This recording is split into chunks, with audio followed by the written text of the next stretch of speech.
My name is Munyenge and welcome to this tutorial. Today we shall be learning how to use the sum, the average, the min, max, and the count function.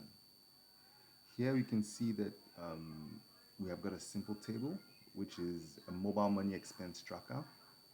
And you can see on the first column, we have the dates. The second column, we've got the transactions. Third column, we have got the expenses.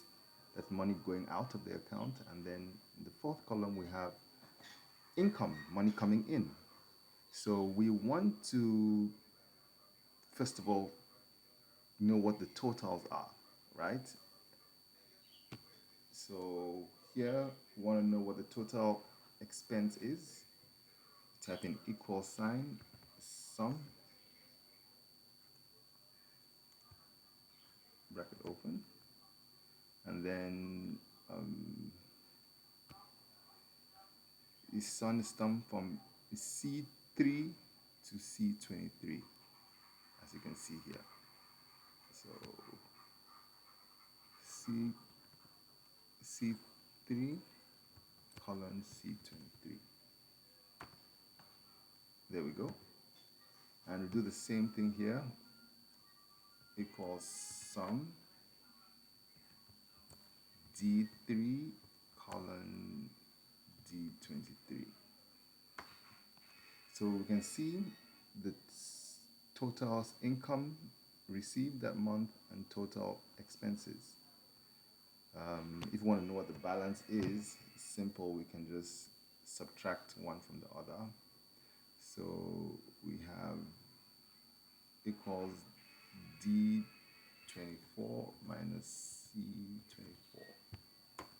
And we're left with 156,500 francs in the account.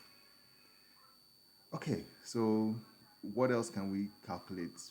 The average, say we want to know what the average expense, daily expense, like every time an expense is made, we want to know what the average is.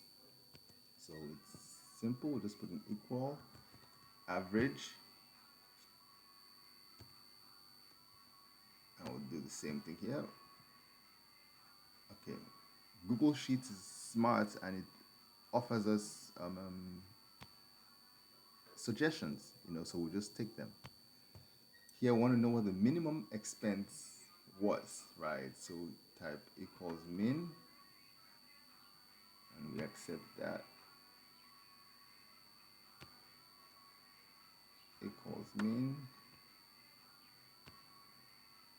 Do the same thing for the maximum. Want to know what the maximum amount spent in a day was.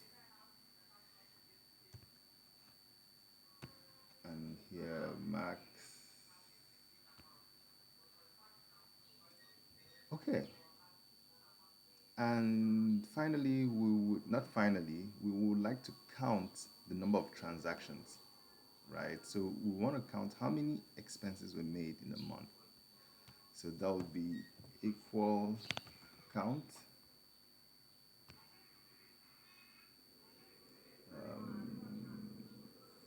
C3, C23, 14, and equal count.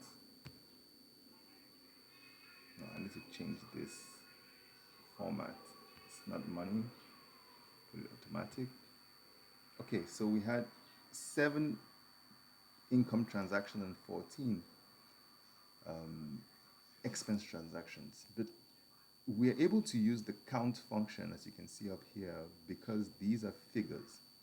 If we wanted to count the number of transactions on this list, in column B, we will need to use another formula. So I'll just put it down here or here, which is the count A.